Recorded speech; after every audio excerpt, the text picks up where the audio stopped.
Student, कक्षा 12 भौतिक विज्ञान अध्याय 1 वैद्युत आवेश तथा वैद्युत क्षेत्र कर रहे हैं हम। और आज हम वैद्युत द्विध्रुव कारण उत्पन्न वैद्युत क्षेत्र की तीव्रता के बारे में बताएंगे। तो वैद्युत द्विध्रुव कारण उत्पन्न वैद्युत क्षेत्र की तीव्रताएं में दो स्थितियां बनती हैं। पहली है अक्षीय स्थिति और दूसरी है निरक्षीय स्थिति। तो पहली स्थिति आज पढ़ रहे हैं, वैद्युत द्विध्रुव की अक्षीय स्थिति में किसी बिंदु पर वैद्युत क्षेत्र की तीव्रता के लिए व्यंजक प्राप्त करना। ठीक है, वैद्युत द्विध्रुव की अक्षीय स्थिति में किसी बिंदु पर वैद्युत क्षेत्र की तीव्रता कैसे निकालेंगे? तो सबसे पहले वैद्युत द्विध्रुव एक बनाते हैं। वैद्युत द्विध्रुव आपको क्या था?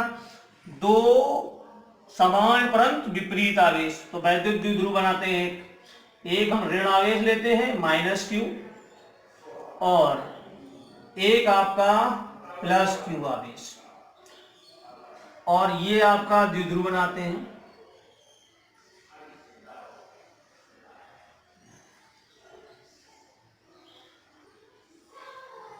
वैद्युत द्विध्रुव, ठीक है, ये एक दूसरे से अल्प दूरी पर स्थित होते हैं। बताया था दूरी इनकी कितनी थी? 2l थी।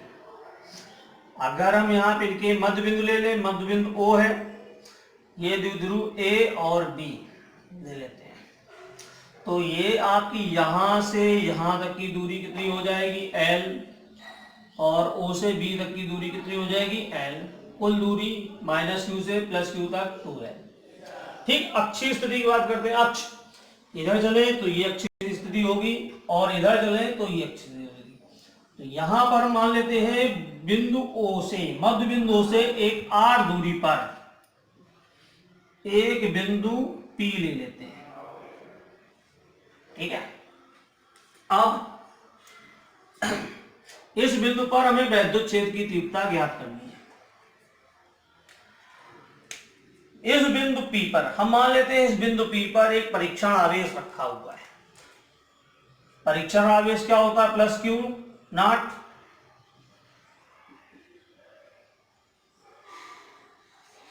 परीक्षण आवेश रखा हुआ है, तो परीक्षण आवेश अगर आपका +q रखा है तो ये +q, इस पर क्या होगा? कैसा बल लगाएगा? प्रतिकर्षण बल लगाएगा। तो ये प्रतिकर्षण बल आपका इस तरीके से होगा, यानी मतलब +q के कारण ये प्रतिकर्षण बल लगा F। तो यहां मैंने बताया था बल की दिशा ही वैद्युत क्षेत्र की दिशा होती है। तो यहां पे हम लिख सकते हैं इसकी दिशा होगी आपकी EB।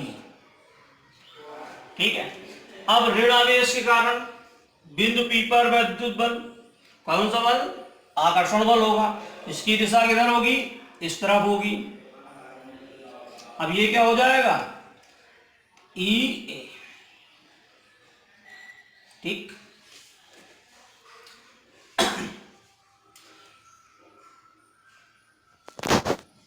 अब यहां से अगर हम यहां देखें, इस बिंदु से इस बिंदु की दूरी, बिंदु B से बिंदु P तक की दूरी क्या हो जाएगी?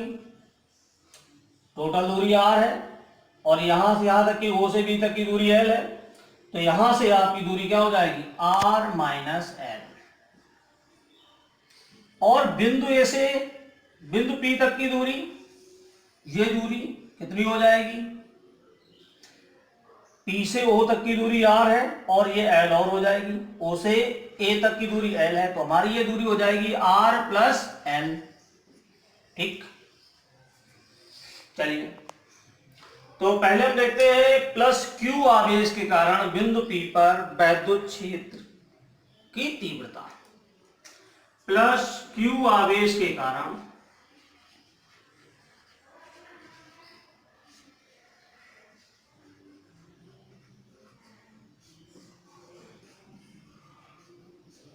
बिंदु P पर वैद्युत क्षेत्र की तीव्रता।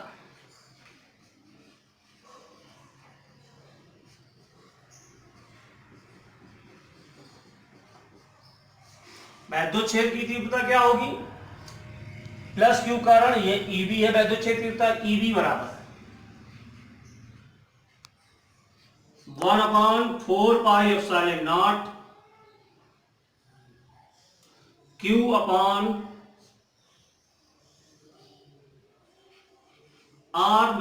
l का होल स्क्वायर। ठीक है, ई बी बराबर 1/4πε0 Q upon R minus L का होल स्क्वायर। ये प्लस क्यू आवेश कारण बिंदु पी पर वैद्युत क्षेत्र की तीव्रता होगी, माइनस क्यू आवेश कारण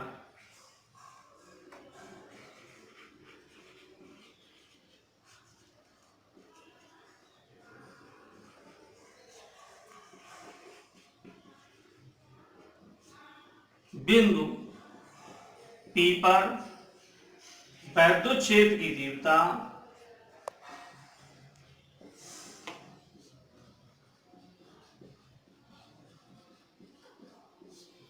ई ए बराबर, एक बार ध्यान देना, यहां से ई बी, तो ये दिशा कैसे होगी, बी से पी की ओर दिशा है, इसकी दिशा क्या है, बी से पी की ओर, यहां लिख सकते हैं दिशा बी से पी की ओर।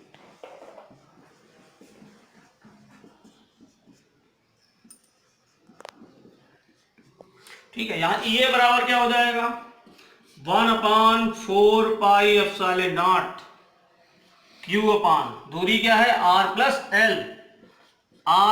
एल का होल स्क्वायर।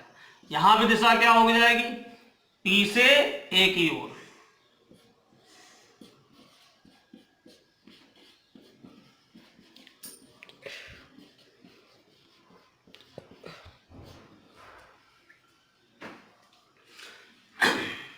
चलिए, अब ये तो हो गई बात।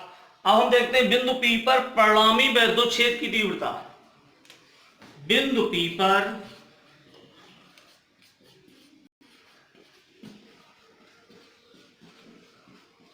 परिणामी वैद्युत क्षेत्र की तीव्रता, देखो यहां पे हम यहां देख रहे हैं वैद्युत क्षेत्र तीव्रता बिंदु प्लस क्यू कारण ए बी है और माइनस क्यू कारण ए है। दोनों क्या है, एक ही रेखा पर, एक ही दिशा में, एक ही रेखा पर लेकिन विपरीत दिशाओं में है। ठीक है, अनुदिश है पर विपरीत दिशाओं में है। ठीक है, और यहां पर हम देख सकते हैं यहां से क्यू आपके क्या है, समान है, इनके जो क्यू की मात्रा है वो समान है पर विपरीत आवेश है। दूसरी चीज अगर यहां देखें तो E B R minus L, यहां पे आर माइनस एल और यहां पे आया आर प्लस एल, तो E B is greater than E A होगा। ठीक है, तो हम यहां पे जो आपकी परिणामी तीव्रता ई होगी उन दोनों तीव्रताओं के अंतर से प्राप्त होगी। यहां हम लिख सकते हैं E B is greater than E A. ठीक है, तो यहां से हम परिणामी तीव्रता ई बराबर क्या हो जाएगा, ई बी माइनस ई ए। अब यहां पे इनकी वैल्यू पुट अप कर लो, ई बराबर 1/4πε0 Q upon R minus L का whole square minus 1/4πε0 Q upon R plus L का होल स्क्वायर। देखो देखिए 1/4πε0 कॉमन हो जाएगा, क्यू भी कॉमन हो जाएगा, तो यहां से हमारा आ जाएगा ई बराबर, यहां लिख लेते हैं क्यू अपान 4πε0 और आपका यहां बचा 1/r माइनस एल का whole square minus 1/r plus L का whole square.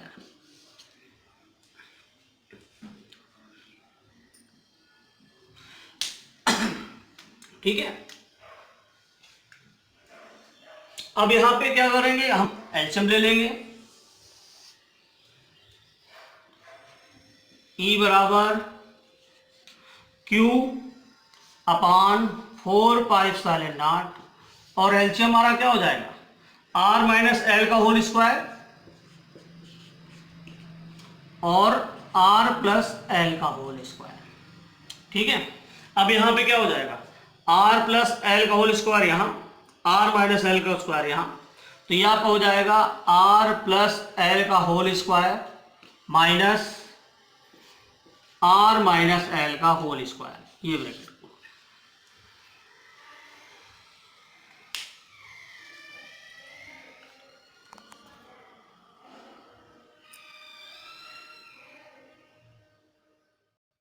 Q upon 4πε0 R plus L का whole square minus R minus L का whole square upon R minus L का whole square into R plus L का square. यहां पे हम क्या करेंगे, ऊपर में Q अपॉन 4πε ऐसे लिख लेंगे और आप ऊपर क्या है a प्लस बी का होल स्क्वायर फॉर्मूला खोल देंगे। a प्लस बी का होल स्क्वायर क्या होता था, a स्क्वायर मतलब R square plus L square plus 2RL। यहाँ पे माइनस लगा लेंगे, ये आपका होगा a माइनस बी का फॉर्मूला खुलेगा R square plus L square minus 2RL upon में अगर हम इस दोनों को ऐसे लिख दें R माइनस एल और R प्लस एल पूरे का होल स्क्वायर कर देते हैं। ठीक है, अब देखिए यहाँ पे Q अपॉन 4πε0 ऊपर आपका R square plus L square plus 2RL minus, ये ब्रैकेट ओपन करेंगे, माइनस का R स्क्वायर माइनस का एल स्क्वायर प्लस का 2RL। नीचे देखिए R minus L R plus L, a minus B a plus B, a plus B a minus B formula बनता है a square minus B square. तो नीचे आपका formula बन गया क्या, R square minus L square और इसका ये होल स्क्वायर। ठीक है, ऊपर R स्क्वायर से R square cancel, L square से एल स्क्वायर कैंसिल, ये प्लस का है और ये माइनस का है, ये प्लस का है और ये माइनस का है। हमारा बचा क्या 2RL और प्लस 2RL। तो ऊपर हमारा क्या हो जाएगा Q अपॉन 4πε0 आपका हो जाएगा ऊपर 4RL upon R square minus L square का होल स्क्वायर। ठीक है, E बराबर 1/4πε0, इसको लिख देंगे हम क्या 2 बाहर कर लेंगे और ये Q L एक साथ लिख देंगे और इंटू में 2R ये लिख दिया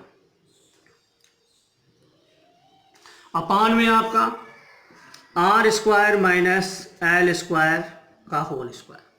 हमने पीछे पढ़ा था R 2QL क्या था, वैद्युत द्विध्रुव आघूर्ण था, वैद्युत द्विध्रुव आघूर्ण।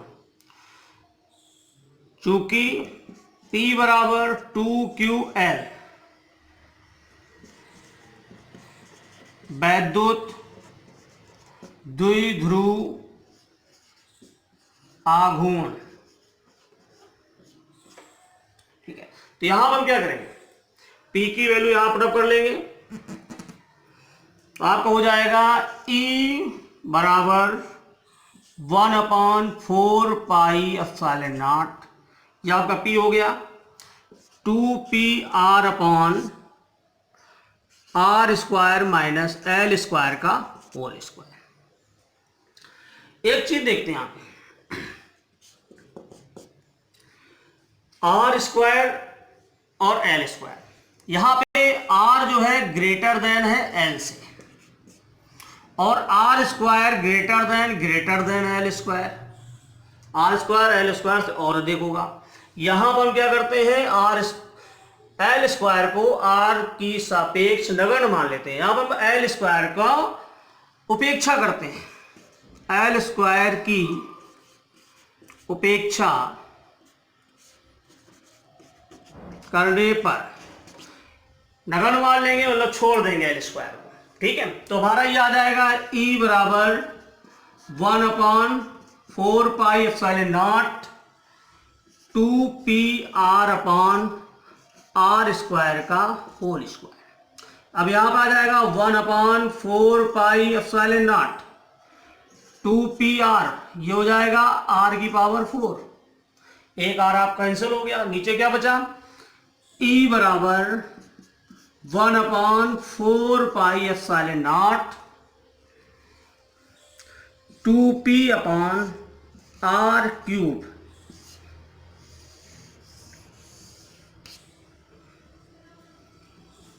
ये आपका अच्छी स्थिति में विद्युत क्षेत्र की तीव्रता प्राप्त हो गया। E बराबर 1/4 pi epsilon not 2p upon r cube.